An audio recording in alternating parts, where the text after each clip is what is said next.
मधु जी, आपने महाकुंभ का जिक्र किया। महाकुंभ इतना पावन क्यों है उसको भी आपने विस्तार से बताया, लेकिन एक सवाल लोगों के मन में हमेशा रहता है, महाकुंभ, कुंभ और अर्धकुंभ, क्या डिफरेंस है इन तीनों में? चारों में हमने बताया कि नासिक, उज्जैन और हरिद्वार और प्रयागराज, तो ऐसे में 4 तीर्थों पर जब कुंभ लगता है तो उसमें 6 माह में अर्ध कुंभ लगता है और 12 माह में जो है पूर्ण कुंभ लगता है। पूर्ण कुंभ में भी जैसे प्रयागराज में पूर्ण कुंभ की तैयारी चल रही है और वही लगेगा,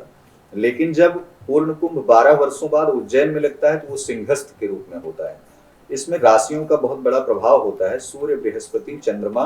और साथ ही साथ शनि, इन 4 ग्रहों के मेल को देखा जाए, चारों ग्रहों का एक अद्भुत संयोग देखा जाए तो बहुत लंबे समय के बाद ऐसा संयोग 2025 में बन रहा है जो कि पूर्ण कुंभ की तरफ दर्शाता है। 12 वर्षों में ये महाकुंभ जो आ रहा है प्रयागराज में, इस महाकुंभ की महिमा को ऐसा कहा जाता है कि उस समय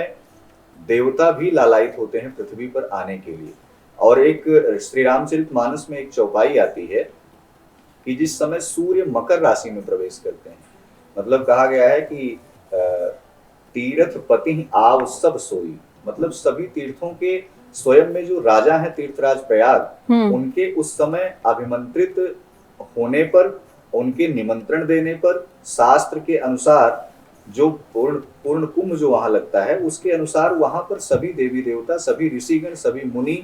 सभी नदियां आपस में पूरी प्रकृति आनंद लेने के लिए वहां पर आती है। तो ऐसा ये दिव्य और भव्य महाकुंभ जो आता है वो 12 वर्षों में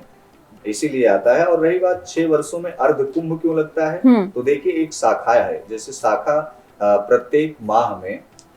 जैसे तीर्थ स्नान में एक पूर्णिमा तिथि आती है, तो पूर्णिमा तिथि पर यदि हम गंगा स्नान करते हैं तो हमारे घर के पूर्वज, हमारे कुल के देवी देवता, हमारी शरीर में, हमारी आत्मा में बैठा हुआ साक्षात योगेश्वर कृष्ण, वह अपने आप में बहुत ही ऊर्जावान महसूस करता है। क्यों? क्योंकि जिस समय जन्म हुआ भगवान कृष्ण का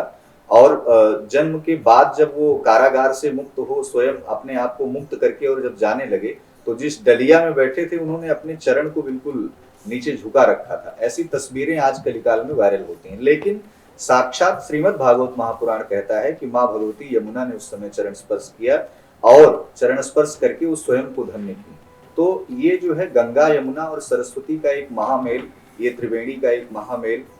और ऐसे में उन देवताओं की सानिध्य, तिथियों का एक जैसा होना, माघ का महीना, ये सब अपने आप में बड़ा दिव्य है, अलौकिक है। और इसीलिए प्रत्येक वर्ष में वहां माघ मेला एक आयोजन होता है और प्रत्येक 6 वर्ष में एक अर्ध कुंभ का आयोजन होता है और 12 वर्ष में महाकुंभ का आयोजन।